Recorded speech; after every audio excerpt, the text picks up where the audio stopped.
Hello and welcome to Sim.bc, where right now is 18:07 in the evening, and it seems like this is kind of the time that we're rolling with right now. I mean, it's been like between 4 to 6 and 7, a couple of days in a row now, so I feel like I've found my place. I found my place where I can actually record when it makes sense to me, when it makes sense to you, when it actually gets out on time, and especially after yesterday's video when I changed the video setting on the DSLR. I mean, it was one of the best decisions that I've ever made, walking away from that 1080p 60 frames per second to the 1080p 25 frames per second. Not only does it look better on YouTube and in iMovie when I record? Not only that, but it also takes down the recording time. And you might be wondering there, yeah, like, can it really be looking better if it's lower FPS? Does it really look smoother? And yes, it actually does, because iMovie, apparently, when it gets to 60 frames per second, what you would say video format, video source, at least, it might be some sort of setting that I have on by mistake and I don't know about, but my iMovie is translating that 60 FPS into 30 FPS for some reason. Maybe because I'm recording with the webcam with a live feed, yeah, simultaneously, so it wants to have it in the same frame rate. That might be why. So this frame rate might be locking the frame rate of the DSLR. So it takes a long time for that to happen in the rendering process, so to say, to put it nicely. And yesterday we slashed that. It was like a fourth of the time, maybe a fifth of the time. I mean, we're talking 10 to 12 minutes of footage when rendering from iMovie from the, well, 2 or 3 days ago, 60 minutes. Yeah, it was ludicrous. It was horrible. It wasn't amazing at all. It was actually one of the worst experiences I've ever encountered when actually using YouTube. Well, except for when I was actually in NIS and I didn't have any internet access, and that was a bloody nightmare. Anyway, mates, that's not why you're here. No. That's not why you're here at all. You're not here to hear me talk about the rendering problems that I do have. You're here to be listening with me, yeah? Trying to come up with me simultaneously talking about what is actually evil. And there are so many things to consider when you're talking about what is evil. There are so many things to think about when it comes to what is evil. So today we're going to decipher one of the things that I thought was quite interesting that I was stumbling into by mistake a couple of days ago whilst researching another topic to the same project. So bear with me here if this isn't the most well-constructed video you've ever seen online in your life. It's probably gonna have them hiccups, yeah? But wow, that sounds really harsh, now doesn't it? It's the compressor in the microphone that just evolves all of those sounds, so it gets up, so it amplifies them. Anyway, mates, as I said, we're going to move into characters today. Different characters, and as usual, having a bit of a, well, what you would say, a cheat paper here, but on the iPad, because, well, I used to read off my computer screen, but with the DSLR in front of me and the computer screen all the way down there, it doesn't really work now, does it? Because I've written all my notes in point 12, yeah? And it's not that big of a deal. So I've only used, you know, Google characters, because it was basically all that I needed for this server, or this thing, based on the research that I did. And I was asking around, yeah, I was asking around what is actually evil, and I was talking about the good old stuff. And some people told me, well, Shrek, for some reason, just thrown in that Shrek is evil. And I'm like, hey, what? Isn't the entire idea of that movie that he isn't evil? And they were talking about that, well, technically he is making fun of a guy, you know, the king in the movie, even though, you know, it's a movie all about accepting oneself no matter who you are, and so on and so forth. And many people thought that I was evil, for instance. I'm saying many, but like 2 or 3 is many. 2 or 3 people that I talked to was thinking the same way about the movie, and they were like, yeah, it's actually kind of evil. It's kind of, it's double standard that it's the evil thing. So I was going through and I was deciphering or thinking about, what makes up an evil character really? And I was talking to some of my mates. So I was going through different varieties of characters. And of course I was taking the, I don't even know the film term for it. I was going to say the proactivist or something along those lines, but that's probably not right. No, but I was going through the villains of the different series, the villains of different comic books, the villains of different movies, and I was looking through and thinking, are any of these actually evil in the sense that we're trying to discuss here about what is really evil? Are all of them evil? And if so, isn't that quite a wide range of what evil actually means, because people were telling me that the Emperor from Star Wars all the way to Magneto is evil, and simultaneously they told me that, well, Mickey Mouse in a sense, because apparently he plays an evil role and a villainous role in some form of video game. He is evil too, all the way to Scar in The Lion King. He is evil as well. And I was like, well, wait. Let's just back down here for a minute, yeah? Let's just take a chill pill, relax, and think about it. Because now we've involved like basically 95% of all the characters that there is. All of the villains. And are all of them evil? And some people were saying that, well, they're villains because they're evil. It makes sense. That's what makes them a villain. And I was like, huh.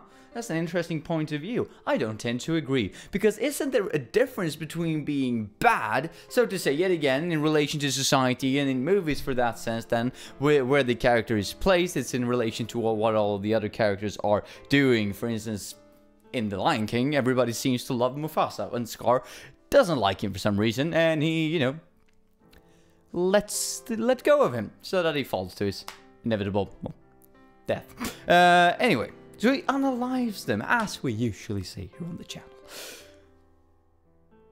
Is that evil? Or is that just bad? Because that is bad in relation to what all of the other people thought. Because all the other lions, all the other animals, for some reason, like, even though they weren't lions themselves, they were actually the victims of the lions. But whatever, you shouldn't decide for that part in this particular video. But they all were in agreement with that. Mufasa is kind of a good guy now, isn't he? He's kind of a good guy. I like him. I like him a lot. He's, you know, he's got a good head on his shoulders, and we kind of enjoy him. But Scar is rolling in there, yeah, and saying that, nah, don't like him. Now, in relation to all the other characters, yet again, that makes him bad. Because, you know, he's going against what all of the other characters think and what all of the other characters want. Because they want Mufasa. They like Mufasa. Which is all fine and all good and all dandy. But does he actually make him evil? So I was thinking about, probably doesn't. It's the same thing with Magneto, you know. He's going against the X-Men. That's kind of a good thing, kind of a bad thing. Depends on who you're actually asking. Sometimes villains actually have the motivation that makes them good, that, you know, humanizes them, make them grounded in the, in the literature, in the movie, make them relatable to the actual audience. For instance, Victor Von Doom is one of my favorite characters overall, you know, of all time. And he is Dr. Doom in the, you know, the main antagonist, and I hope that I got it right here, because this was the word that I was looking for before. Antagonist and protagonist. Yeah, he's the main antagonist of the Fantastic Four. One of my favorite characters overall of all damn time. So, do I think that he's evil? Because I see many people who are covering comic books and they're saying, yeah, this is like the epitome of evil, but simultaneously, is he really?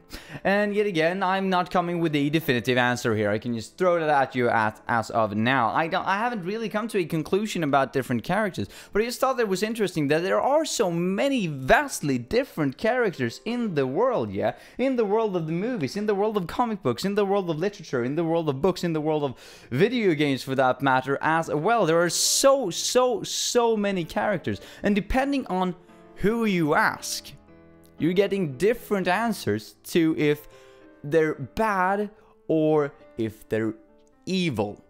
And that tends to shift, and that's kind of the one conclusion that I arrived at, no matter that it's not the actually definitive direction with going with the terminology. But the kind of answer and the kind of conclusion that I arrived at was that based on who you ask, different characters are bad, and if you ask other people, the same characters can be evil as well, and if you ask a third party, they can be good. And I know, that's not a new thing. It's a matter of perspective. Everybody knows that, right? It's a matter of perspective if something is good, if something is bad. It's a matter of taste, it's a matter of cultural preference, it's a matter of cultural caging. Yeah, making a return. It's a matter of so many different things on so many different levels that it's hard to say, you know, is it definitive? Is it an evil definitive? And this was what I thought was so interesting, because this kind of ties into the entire discussion that we're having, that if I will come to a form of conclusion at the end of this project, will it be an overall conclusion that everybody can agree with, or should I just delimitate myself right here and say that no, I'm actually not looking at what everybody else think is evil. I will look at what I think is evil and what this project will come up with that evil is.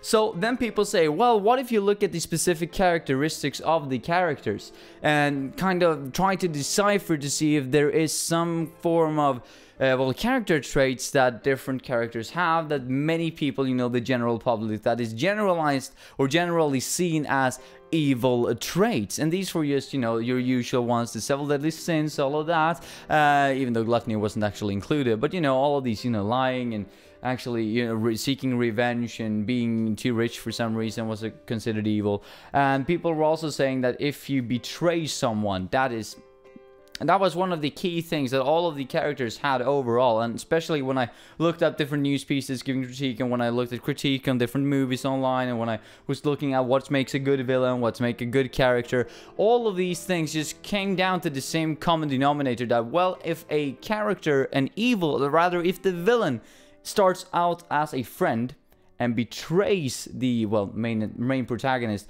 for no apparent reason. And, you know, I don't know these terminologies. So if the bad guy starts out as a friend and betrays the good guy, yeah, let's say that instead. If I, for some reason, got it wrong, that is seen to be evil a lot of the time. You know, that character trait of revenge, or so to say, of actually the protagonist seeking revenge against the antagonist because of the antagonist starting out as a friend and then, you know, deceiving them in some way, that is considered to be really evil. So when I was looking at it, the generalized view that I got was that the one character trait that all of these different characters, as I said, from the Emperor of Star Wars to Magneto, from Mickey Mouse for some reason to Scar in The Lion King, if you take all of these, you know, 95% of all the villains, the one character trait that most people thought was the one that was making up evil in or within itself, the one character trait that actually defined what an evil, well, character actually was this idea of someone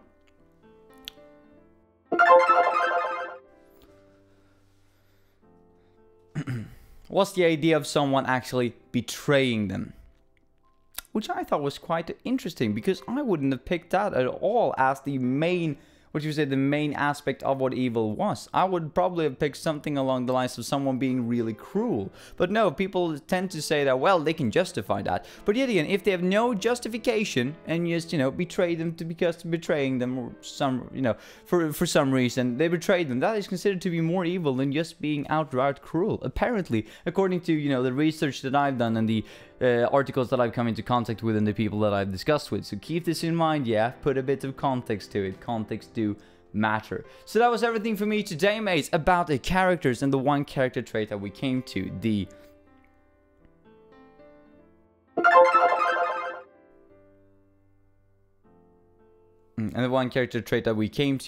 deceiving character trait, the betraying character trait.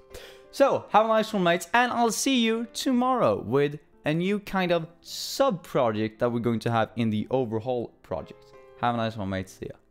Oh, my days. I was out yesterday. This probably wasn't a good idea. Oh, my energy isn't even back. Hello.